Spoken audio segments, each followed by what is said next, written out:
So, I'm really lucky to be able to present Maartje today. So, as part of Deb and I's opportunity to go to the Netherlands and to the World Circular Economy Forum earlier in the year, part of that deal was that we came back and we shared. So we saw what radical collaboration looked like. They were so open in sharing their learnings, what didn't work as well as what did work.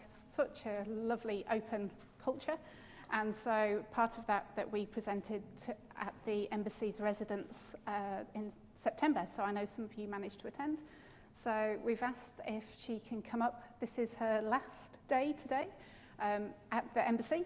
So her role is actually, she's acting head of missions at the Embassy of the Kingdom of the Netherlands for New Zealand and some of the Pacific Islands, and is actually head of policy, which involves climate change and the circular economy. So that all sits within her remit. So we've asked her to say a few words for us today.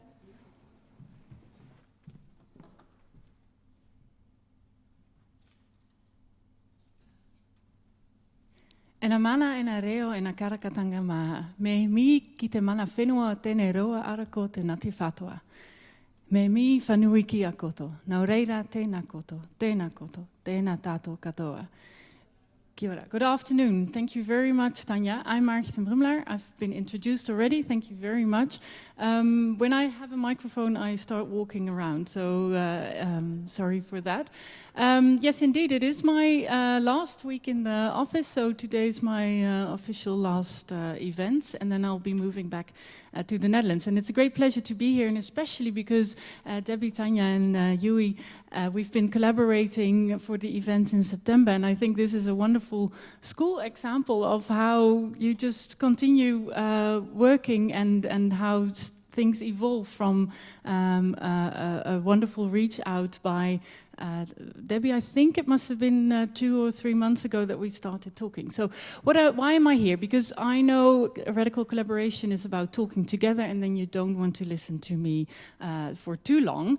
But I'm here just to share a bit with you. What do we do as the Netherlands when it comes to circular economy and radical collaboration, but also what do we do as the embassy? Well, in my role as head of policy team, we work on trying to strengthen the bilateral relations between New Zealand and the Netherlands. And one of these areas where we collaborate is climate. In 2019, our Prime Minister visited New Zealand, and back then Prime Minister Ardern and our Prime Minister signed a joint statement for climate action. And our role as embassy is to put action to those words, because a statement is very nice by a government, but it only matters if you really start taking initiatives on it. So one of the areas is circular economy, and try to see where can we facilitate, but also where can we make connections. And that comes to one of the points I want to make later. I think it's really of utmost importance what role everyone has and what role everyone can play. And we don't have the answers, and there's, as national governments, we also have our points to improve, but I think we also have a role to play as national governments to make that change. So one of the objectives that we as the Netherlands have is that we want to have economy within the planetary boundaries by 2050. So a circular economy is not a goal as such, it's a means to come to that economy. And it is far-reaching, so it's a circular economy, but it also means to meet the climate and the sustainability perspectives. I think one of the things that helps us in Europe is that we have got the European Union and the European Commission as well. So the European Commission has also set targets for circular economy by 2050, and that is something that all the member states then have to adopt and adjust to. So that way is why we as the Netherlands also came with one of our strategies. And one of our strategies is to work together. So it's not only national government, but it is civil society, it's knowledge institutes, it's businesses, private sector, and also financial institutes. Because as you may all know as well, especially if you look in the circular economy space, there's a lot of small startups that try to develop and come up with initiatives, and then to have funding available to move to scale up or to scale your product. That is also of core essence. So I think I said it before in September as well. many people sometimes look at the Netherlands and then say, yeah, but you're so much further ahead than we are in New Zealand. And I think it's not about being ahead, it's about we just started earlier with this journey, and that is because of the urgency. We're densely populated. Who of you knows the Netherlands? Who has been in the Netherlands, by the way? Look, all of you, fantastic. Well, then I can leave the stage again, because then this is all known. But we're densely populated, and we don't have a lot of resources for ourselves. So there is this urgency to think consciously about how not only to recycle, but also to repurpose and to reuse and to look for other high-grade processing.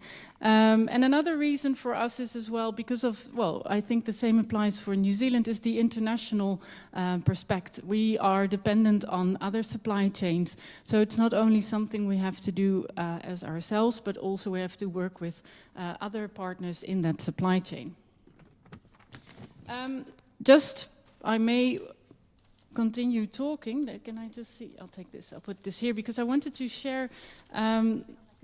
Yeah, exactly. That's what I was afraid of, and then I don't want to make it more complicated for you.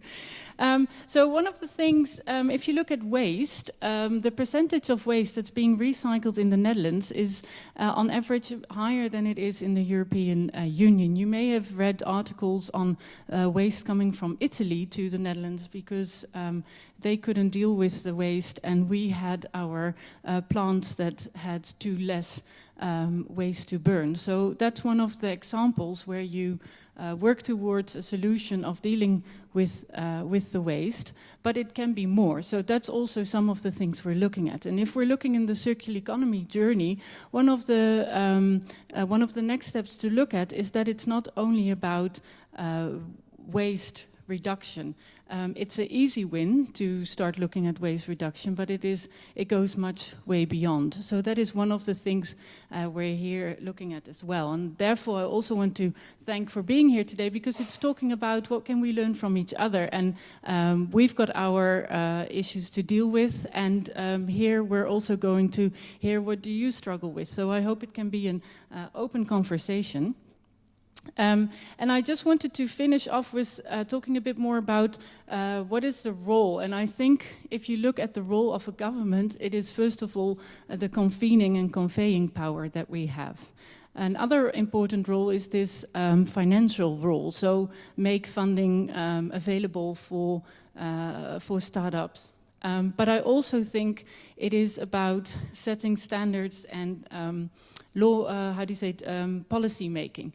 Because, again, in that case, you sometimes need a government to come up with some suggestions or on policy. And I wanted to highlight an example, because we're talking about the radical collaboration. I wanted to talk about a personal example which I was thinking about. It's broader than the circular economy space.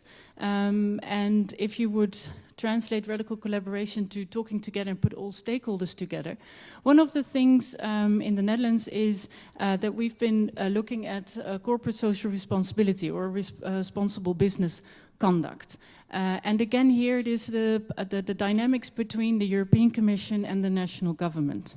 The European Commission was not putting in mandatory principles yet when it comes to responsible business conduct, but our minister wanted to look at voluntary principles, and voluntary principles in a way to get businesses across a line. And in this case, we had responsible business conduct covenants would be the translation.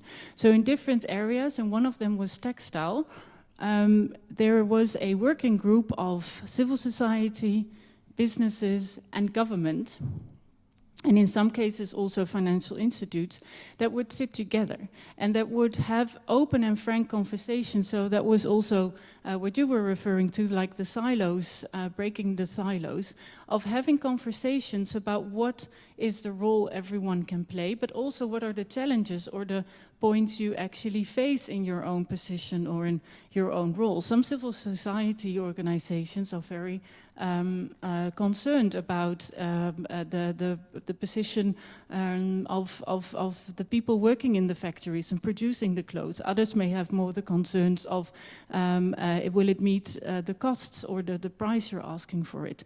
So what we've experienced, especially this textile covenant, has been very successful because it was a way of having parties in the same room talking about the same issue, and in the end it turned out that everyone had the same goal in mind. How do you produce clothing in a way that is better for people and planet, but also how do you achieve that goal? And it led to a initiative where consumers could find online exactly which companies would be part of that covenant, and you could see a change also in or at least people who were very conscious about, okay, what is happening, where are these clothes produced, knowing, okay, if I go to this shop, I will buy a product that actually where people have thought about. And I think that is a very nice example of how you can take steps, because it's not perfect. It's not going to be perfect from the start, but at least if you start to have the conversation, and if you can ask each other critical questions, but also come to a solution, you at least can make that change. And I think I've spoken for a really long time. I wanted to thank you very much. I wish you a really good afternoon. And nami nui ki at koto. Thank you very much. Thank you. We're happy to take a question if there's one. Does anybody have a question for Maartje before not only she leaves the building, but the country? Anyone else in Juhi before we start? Because she gets... Oh, can we... Sorry, we've got people on... Oh, somebody online. Is that on? Oh, sorry, no. Hello, Try. can you hear me? Yeah, sorry, you just said that the most important role of government, confine and confine, is that the term you used? Yes. I'm not sure, I don't know that term, sorry. Yeah, so what I mean with it, convening is messaging, like keep on talking about what is the purpose, what is the importance, how do you get part. And convening, I think, is also can translate to the facilitating, so providing a platform, giving the opportunity for people to come together. What you saw in case of these covenants is that because the minister endorsed it and the minister wanted to have something happen in that area, it helps also other stakeholders to come on board to have the conversation. Thank you. Cool, thank you. Thank you. And one of the really interesting things that stood out for me and what I learned while we were overseas is the approach you're taking when you looked at our strategies. For Aotearoa, we're very much on the recycling and recovery, and you guys seem to have jumped right at the top and are working your way down and trying to unpick some of the messy middle that we see. So it's really awesome to learn from what you guys are doing. Thank you for your time and effort. Thank you. Oh, go on then. No, your time is really precious, and Go ahead, I'm here. and what I really wanted to know is that we're very keen to have these international links and to learn from best practice from other countries, such as the Netherlands. You're going today, and then is there going to be the same commitment from the incoming staff to this? Well, I'm just one person in the whole system, and definitely the embassy will continue with wanting to work in the climate space and on circular economy. So definitely, let's continue the conversation. Fantastic. Thank you. Thank you so much. Luckily, we know their names and we have contacts. Exactly. Fantastic. So next up, we have